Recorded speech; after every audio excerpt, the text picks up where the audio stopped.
علاقے میں گزرا ہے آپ کی عمر کا 40 سال تک آپ پہنچے وہاں تک. آپ نے جب سے ہوش سنبھالا وہاں سے لے کر وہاں تک آپ صلی اللہ علیہ وسلم نے اپنے اخلاق اور اپنی خدمت سے لوگوں کو متاثر کیا. آپ نے لوگوں کی خدمت کی بغیر کسی غرض کے. آپ کی کوئی غرض نہیں تھی کسی سے. آپ نے لوگوں کی خدمت کی اور آپ نے اپنے اخلاق پیش کیے. اسی لیے جب آپ پر وحی آئی اور آپ پر ایک طرح کی کیفیت کے ساتھ آپ گھر لوٹے. حضرت خدیجہ رضی اللہ عنہ سے کہا کہ آپ مجھے چادر اڑا دو چادر اڑا دو. آپ پر ایک طرح کی کیفیت تھی اس وقت. حضرت خدیجہ نے جب قصہ سنا تو ان کو تسلی کے کلمات کہے آپ علیہ السلام کو. حضرت خدیجہ رضی اللہ عنہ نے اس میں یہی کلمات کہے. حالانکہ آپ کی عبادت بہت زیادہ تھی. آپ خوب عبادت کرتے. یہ نہیں کہا کہ آپ عبادت گزارو اس وجہ سے اللہ آپ کو ظاہر ہی کرے، بلکہ آپ کے جو اور خصوصی اوصاف تھے. إنك لتفسير الرحيم وتحمل الكل وتكسر المعدوم وتعين على مواعيد الحق. ان کا لے کے آپ تو جو ہے لوگوں کی مدد کرتے ہیں، آپ کا صلہ رحمی کرتے ہیں، آپ لوگوں کا قرض اٹھاتے ہیں، مقروض لوگوں کا قرض اٹھا دیتے ہیں. اس میں آپ کی ان سے کوئی غرض نہیں تھی اور سب سے رشتہ داری بھی نہیں تھی. یہ آپ کا عام سلوک تھا سب کے ساتھ. اس وقت یہ کام کسی نہ کسی درجے میں ہو رہا ہے، لیکن رشتے داری یا دوستی کی بنیاد پر ہو رہا ہے کہ میں خوشی میں چلے کیوں آئے ہوئے کہ ہمارے رشتے دار کی شادی، کیوں آئے ہیں ہمارے دوست کا جنازہ ہوا. حالانکہ بعض حقوق ایسے ہیں جو مسلمان کے مسلمان ہونے کے ناطے مسلمان پر ہے. مجھے تو اس کو سلام کرنا، اس کی خوشی میں مبارکباد دینا، وہ مصیبت میں آئے تو تعزیت کرنا، اس کا انتقال ہو جائے تو جنازے کے پیچھے جانا. قسم کے جو حقوق ہیں وہ اسلامی نسبت سے ایک مسلمان کے مسلمان پر ہیں. انبیاء علیہ السلام نے ان چیزوں کو زندہ کیا، لوگوں کے ساتھ سلوک کیا، صلہ رحمی کی، کھانا کھلایا، اس نے اخلاق سے پیش آئے. حضور علیہ السلام نے اس کی بڑی ترغیب کی اور فرمایا خیر الناس من ينفع الناس، کہ لوگوں میں سب سے بڑا آپ اچھا آدمی وہ ہے جو لوگوں کو فائدہ پہنچائے، کہ ہماری جان و مال سے لوگوں کو نفع پہنچے. اس سے دعوت کی فضا ہموار ہوگی.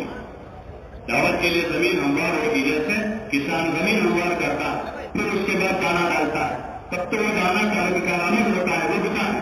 اور اگر زمین ہموار نہیں، سخت زمین ہے، پتھریلی زمین پر دانے ڈالے، وہ دانے ہموار، وہ دانے اگیں گے نہیں، وہ بھی ضائع ہو جائیں. اس لیے بعض مرتبہ شادی کہتے بہت کش کرتے ہیں، دوسرا کش 2 سال سے کر رہے ہیں لیکن کچھ ہو ہی نہیں پا رہا ہے. اب ہم سے کش کے دن جا رہے ہیں، آ رہے ہیں، لوگوں میں سننے کا بھی جذبہ نہیں. کچھ کے لیے بزرگوں نے کہا نا دوسرے گشت جو غیر مانوس بستیوں میں کر رہے ہیں اور نئی نئی جگہوں پر گشت کر رہے ہیں، تو گشت کے علاوہ ہفتے میں ضرورت ہو تو روزانہ 2.5 گھنٹہ لگانے کے 2 آدمی وہاں بھیجے.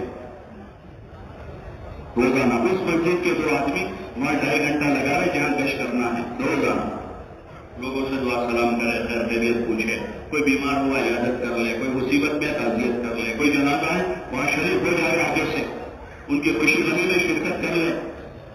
اللہ نے ہمیں استعداد دی ہے، ہم ان پہ تعاون کر سکتے ہیں تو اس حساب سے ہم ان کے مددگار بنے، ہم مددگار بنے ان کے. تو پھر وہاں جگہ بنے گی. 1 آدمی 2 آدمی 5 آدمی 10 آدمی تیار ہوں گے اور ہفتے میں 1 دن گشت کے لیے بھی جائیں گے ساتھ. تو اس طرح وہاں زمین میں نرمی آئے گی اور پھر دھیرے دھیرے اسی جگہ پر ان میں استعداد ہے، ان میں صلاحیت ہے، وہ ہم سے زیادہ کام کریں گے. اس وقت دنیا کا جو کام ہے اس میں بعض ملکوں میں بعض علاقوں میں خود کام ہو رہا، جہاں جن لوگوں کے ذریعے سے وہاں کام پہنچا ہے ان کے علاقے میں اتنا کام نہیں جتنا وہاں ہو رہا ہے، اس لیے کہ ان میں صلاحیت زیادہ ہے. ان میں صلاحیت زیادہ حدیثوں میں آتا ہے کہ مبلغ اور عام سامعین، کہ بہت سارے وہ لوگ جن تک پہنچایا گیا وہ زیادہ کریں گے جنہوں نے پہنچایا ان کے مقابلے میں.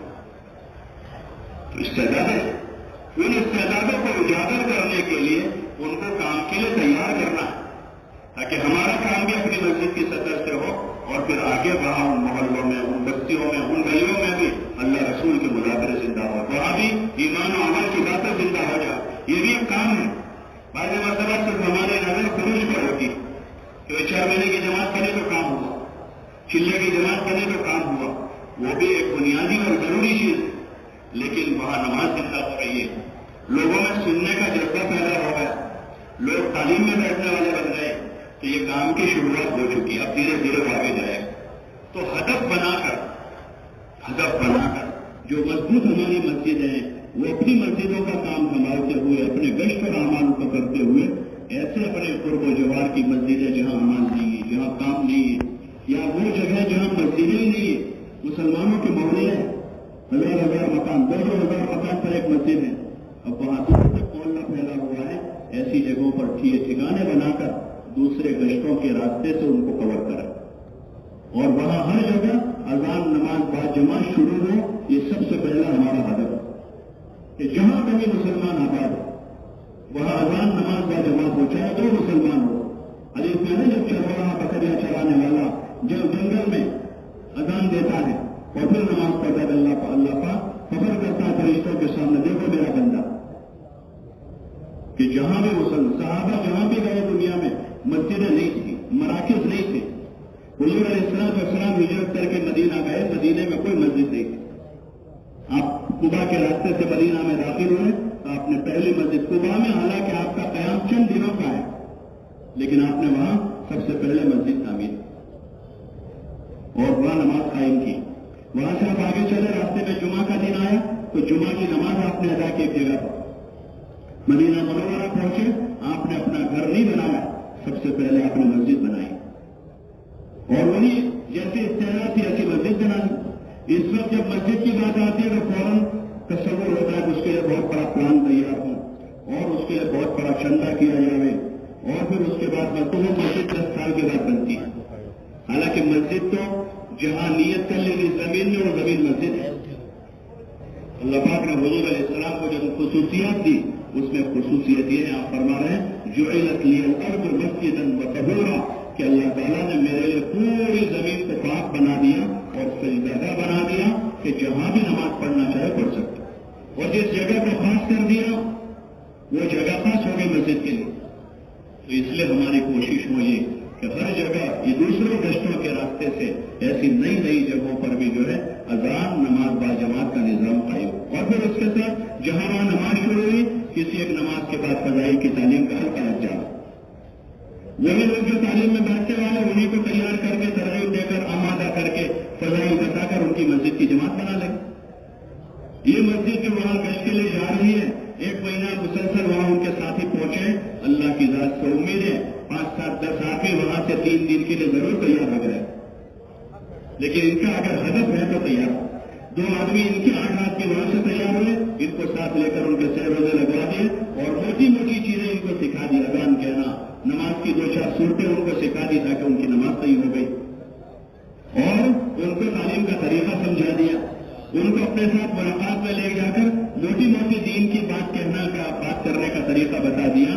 یہ مسجد اور جماعت عملی طور پر کام سیکھ کر آ گئی.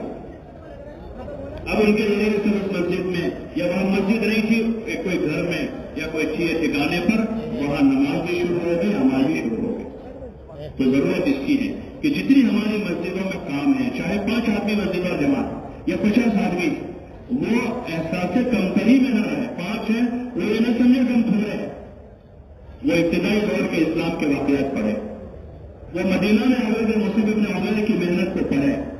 1 سال مدینہ میں رہے، ایک اکیلے آدمی مکہ مکرمہ سے گئے تھے، چند ان کی نصرت کرنے والے وہاں تھے، انہوں نے مل کر محنت کی. روایت میں حیات الصحابہ میں مولانا یوسف صاحب نے روایت نقل کی ہے کہ حضور کی ہجرت کے وقت مدینہ کے گھروں میں سے کوئی گھر ایسا باقی نہیں تھا جہاں اسلام نہ پہنچ چکا ہو. 1 سال کی محنت، اس میں کوئی اجتماع مدینے میں نہیں ہوا. ابھی فوراً ذہن اسی طرف جاتا ہے، تھوڑا سا کام ہوا پڑ کے ہمارے ضلع میں اجتماع ہو جائے، ہمارے ضلع میں کوئی جوڑ ہو جائے، کوئی بڑا اجتماع ہو جائے. مدینے میں 1 سال جو محنت ہوئی وہ انفرادی محنت ہے پوری، کوئی اجتماع نہیں ہوا ہے، کوئی جوڑ نہیں ہوا ہے اور گھر گھر میں اسلام پہنچ چکا ہے. یہ طاقت ہے اس محنت کی.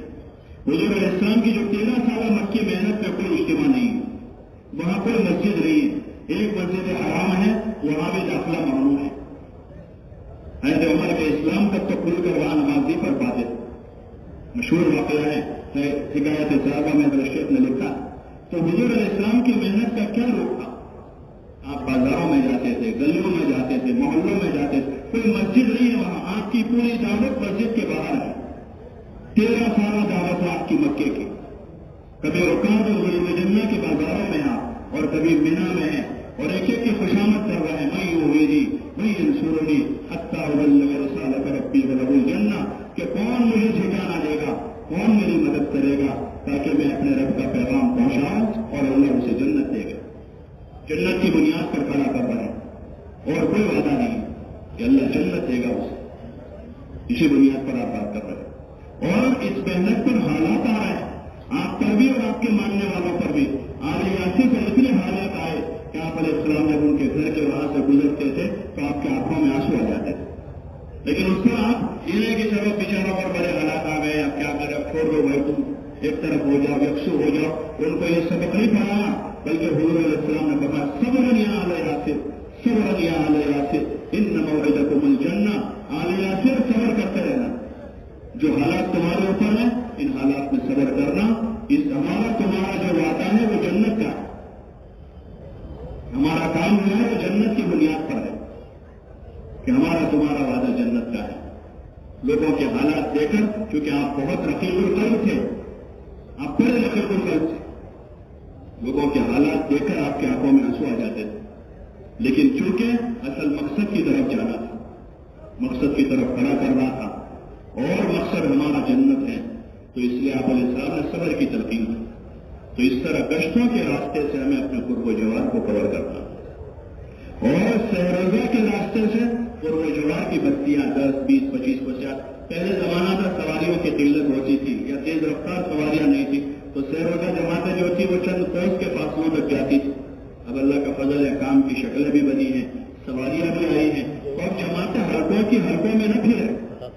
ابھی بہت سارے علاقے ہمارے جن کا سہروزہ کا اور دوسرے گشتوں کا جو ایک سرمایہ ہے بڑا، یعنی مثلا 100 مسجدیں دوسرا گشت کر رہی ہے، لیکن وہ 100 مسجدیں 50 مسجدیں 50 میں جا رہی ہیں، میرے مسجد والے ان کی مسجد میں جا رہے ہیں، وہ میرے مسجد میں آ رہے ہیں، اس دوسرے گشت کے ذریعے سے کام کو کوئی ترقی نہیں ہو رہی۔ ہم پہلا گشت اپنا کرتے ہی ہیں، ہمارے پہلے گشت کے دن وہ ہمارے آ رہے ہیں، ان کے پہلے گشت کے دن ہم ان کے وہاں جا رہے ہیں، وہ آ کر ہم کو کمزور کر رہے ہیں، ہم ان کو جا کر کمزور کر رہے ہیں۔ اس کے بجائے ہر وہ مسجد جو اپنا گشت کر لیتی ہے وہاں دوسرے گشت کے لیے کسی کو نہ بلاوے، بلکہ وہ مسجد ایسی جگہ جا کر گشت کرے جہاں گشت نہیں ہو رہا ہے، تو یہ فکرمند ہوں گے، فعال بنیں گے۔ مسجد کی جماعتوں کو فعال بنانے کے لیے صرف 5 کام کے مذاکرے نہیں ہیں، یہ طریقہ کہ ان کو ایسی جگہ کام دیا جائے جہاں کام نہیں ہے، وہ فعال ہو جائے، وہ فعال ہو جائے کہ وہ خود کام کرنے والا آدمی کام سے کام والا بنتا ہے، آدمی کام کرتا ہے وہ کام والا بنتا ہے، نئے آدمیوں پر ذمہ داری آئیں گی وہ کام کے بنیں گے۔ اس لیے آباد مسجدوں میں دوسرے گشتوں کا نظام نہ کریں، بلکہ ہر اس مسجد کو جہاں 5-10 آدمی گشت کرنے والے ہیں ان کو کوئی بستی دیں، قریب قرب و جوار میں، چاہے وہ 1 تو 5-10 کلومیٹر میں ہو، سواریاں ہیں، راستے اچھے ہیں، تاکہ قرب و جوار کے علاقے جو ہیں وہ بنجر نہ رہیں، اور وہی محنت کا موضوع ہے۔ حضرت صاحب رحمۃ اللہ علیہ کا ملفوظ پڑا کہ ان قسم مسلمانوں میں، یعنی غریب ہے تو نہ دنیا ان کے پاس ہے دین، ان قسم مسلمانوں میں محنت کرو، ان میں تمہاری مغفرت کا سامان چھپا ہوا ہے۔ اس لیے کوشش اس کی کرے، آمادہ کرے، ساتھیوں کو اس کے لیے تیار کرے، روٹین نہ ہو جائے ہمارے یہاں، بلکہ تیار کرے ساتھیوں، استعداد پیدا کرنی، فضائل بتا کر، اور کوئی ہمارے پاس راستہ نہیں۔ میاں جی فرماتے تھے ایک مرتبہ کہ مولانا یوسف صاحب رحمۃ اللہ علیہ جب ہم سے کوئی کام کروانا چاہتے تھے تو ہم کو اتنی ترغیب دیتے تھے کہ اگر مسجد میں ناچنا جائز ہو تو ہم ناچنے لگتے، اور اتنی ترغیب دیتے تھے کہ بعض مرتبہ ہم کو پوچھنا پڑتا تھا کہ حضرت آپ چاہتے کیا ہو؟ یہ جو فضیلتیں بتا رہے ہم کو کام کرنے کی، تو اس کے بعد آپ کیا چاہتے ہیں، آپ کو بتائیے۔ تو پھر کہتے تھے کہ میں یہ چاہتا ہوں۔ تو اس لیے ترغیبی مذاکروں کی ضرورت ہے، فضائل بتائیں، تیار کریں گشتوں کے لیے، محنت کے لیے، ملاقاتوں کے لیے، عروج کے لیے، تو پھر انشاءاللہ وہی ساتھی تقاضے ہو رہیں گے، اور وہ 50 مسجدیں 2-4 مہینے ہوتے ہوتے 50 جگہوں کو کھڑا کر دیں گے۔ یہ جو 100 جماعتیں ضلع کی 3 دن کی جا رہی ہیں، اگر انہیں آباد مسجدوں میں جا کے جہاں 5 اعمال ہو رہے ہیں، جہاں 5 اعمال ہو رہے ہیں، اور وہیں وہ 3 دن کی جماعت جا رہی ہے، ان کے ذمہ کوئی کام تو ہے نہیں، صبح شام تعلیم کریں گے، صبح شام ناشتہ کریں گے، کھائیں گے، اور پھر آگے بڑھیں گے وہ، کیونکہ وہاں پہ مسجد کی جماعت پیش کر رہی ہے، 2-4 آدمی 5 آدمی کام کرنے والے، اور ضلع میں 100 جگہ ایسی ہیں جہاں کوئی نہیں ہے، وہاں 5 نمازی بھی نہیں کہ 100 مسجدیں ایسی پڑی ہیں، 200 بستیاں ایسی پڑی ہیں جہاں اذان نہیں ہو رہی، اور وہاں 5-25 مسلمانوں کے گھر ہے۔ ہمارا پہلا اور اصل ہدف یہی کہ ایسی بستیوں میں جایا جائے جہاں مسلمانوں کے ایمان کا مسئلہ، جہاں 5 نمازیں نہیں، جہاں اذان نہیں ہو رہی، اور ہمارے پاس یہ 3 دن کی جماعتیں جو ہیں وہ ایک زبردست انرجی ہے ہماری اپنے ضلع کو کھڑا کرنے کی۔ ہمارے پاس سرمایہ موجود ہے، لیکن اس سرمایہ کا صحیح استعمال ہو، اس لیے اس کا نظام جو ہے وہ مشوروں سے ہو۔ ہر مسجد آزاد تو ہو جائے کہ کہیں جا کے پیش کر لیں، کہیں جا کے 3 دن لگا دیں، جس کی مرضی میں آیا جہاں چلا جائے، بلکہ ہمارا پورا کام مشورے کے بندھن کے ساتھ، مشورے کے ذمہ دار اور فیصل بھی مشورے کے تابع ہے، اور جو مشورے سے کام کرنے والے وہ بھی مشورے کے تابع ہے۔ صاحب آپسی مشاورت کا کام ہے ہمارا، کہ سب آپس میں مشورہ کریں گے۔ فیصل صاحب کی جماعت جا رہے ہیں، اس کا بھی مشورہ ہوگا، اور مامور صاحب کی جماعت جا رہی ہے تو ان کا بھی آپس میں مل جل کر مشورہ کریں گے۔ کام کا تقاضا دیکھیں گے کہ کام کا تقاضا کہاں ہے، یہ لوگ کہاں پیش کرے تو زیادہ فائدہ، یہ 3 دن کی جماعت کہاں جائے تو زیادہ فائدہ ہو، یہ چلے کی جماعت کہاں جائے تو وقت اچھا گزرے گا، ساتھیوں کا بھی فائدہ ہو، علاقے میں بھی کام ہو۔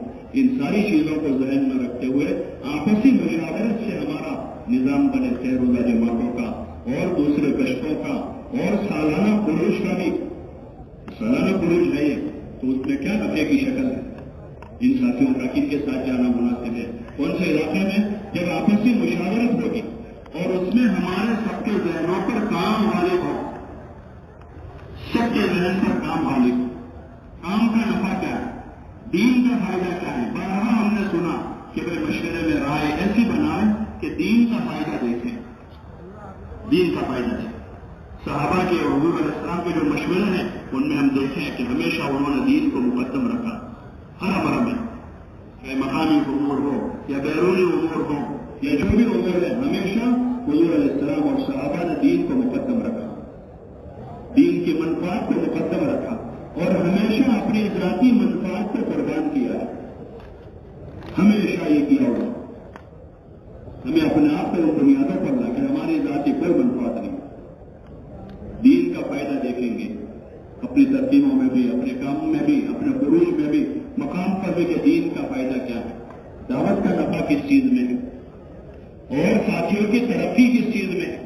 چاہے اگر اس چیز میں مجاہدہ ہوگا، قربانی ہوگی، تو ساتھیوں کو ترغیب دے کر آمادہ کریں گے، ترغیب دیں گے، جیسے حضور صلی اللہ علیہ وسلم ترغیب دی، اور ترغیب کے ساتھ ساتھ آپ علیہ السلام خود آگے رہے، سارے قربانی کے موقع پر آپ آگے رہے، سارے موقع پر، بدر میں آپ سب سے آگے، احد میں آپ آگے ہیں، تبوک میں آپ آگے ہیں، خندق کے موقع پر آپ آگے ہیں، بھوکا پیسہ رہنے کا وقت آیا تو آپ آگے رہے، خرچ کرنے کا وقت آیا تو آپ سب سے آگے رہے، نماز پڑھنے کا وقت آیا تو آپ سب سے آگے رہے، جتنے بھی کام ہیں، یہ حضور علیہ السلام کا طریقہ، اور آپ نے پھر اس کے بعد اپنے عملے کو، اپنی امت کو ترغیب دی اور فضائل بتایا ہر وقت، تو اللہ کا فضل رہا کہ کیسے صحابہ کی جماعت نے ساری قربانیاں برداشت کر کے کام کر لیے۔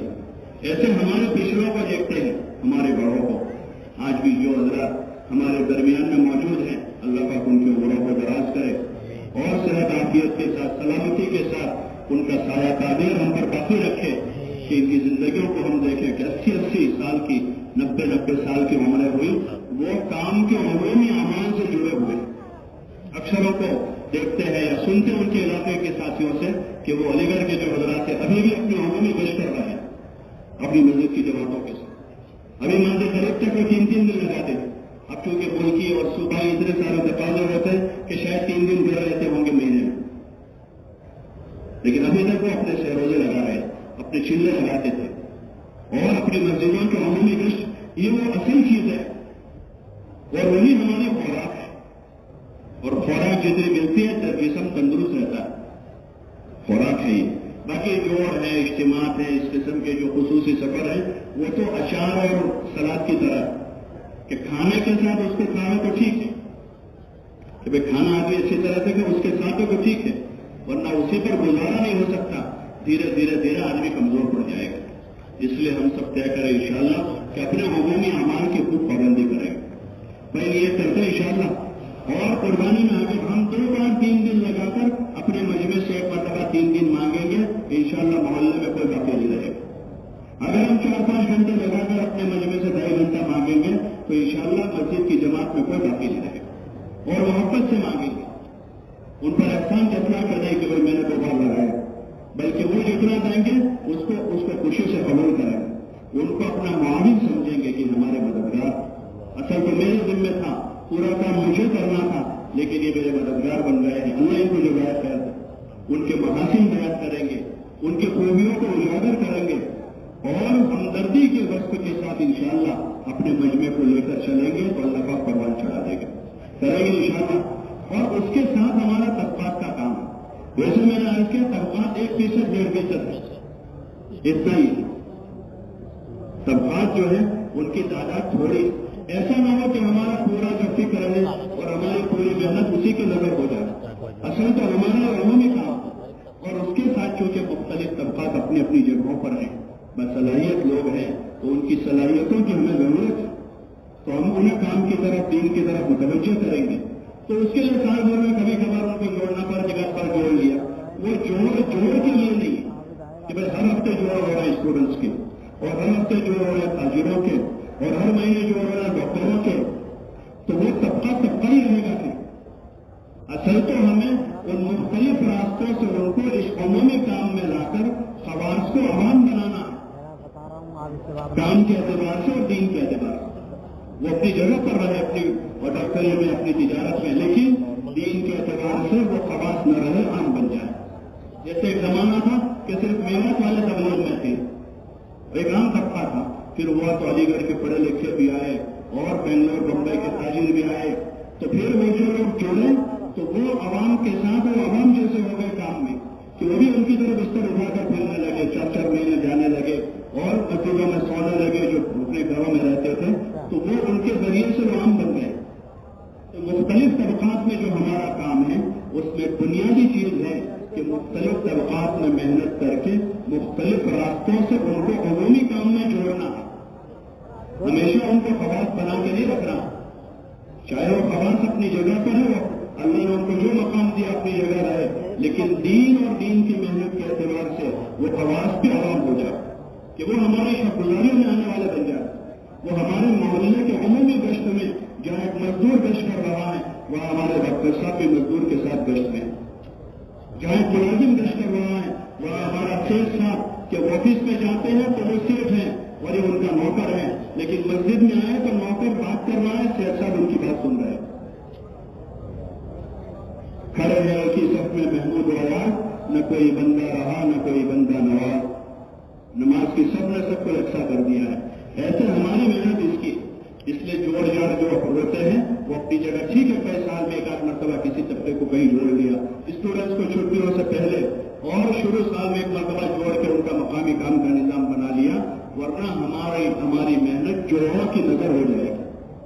اور اصل کام جو ہے کہ ان کو ان جوڑوں کے راستے سے عمومی کام میں لا کر مسجد کے عمومی اعمال سے گزارنا ہے اور عمومی خروج کروانا ہے. 3 دن میں ہو جا رہے, 2 ڈاکٹر ہیں, 2 مزدور ہیں, ایک ملازم ہے, ایک تاجر ہے, ایک آفیسر ہے, جماعت جا رہے ہیں سے روزے. ان کو مخلوط کرنا ہے دھیرے دھیرے. جب تک وہ نہیں جا رہے ہیں, کام میں نہیں لگے تو ٹھیک ہے, پھر ان کی خواص کی جماعت بنا لیں کہ کسی طرح قریب ہو جا رہے, کام کو دیکھ لے, کام کو سمجھ لے. کہیں ایسا نہ ہو کہ خواص کا کام کرتے کرتے ہمارے عوام کی طرف بن جائے, بلکہ ہمیں تو اپنی سطح اور نیچے لانی, اور خصوصاً ہمیں اپنی جس سطح پر ہم ہیں اپنی معاشرت کے اعتبار سے اور اپنے رہن سہن کے اعتبار سے, تو ہمیں اپنی سطح کو نیچے لانا ہے.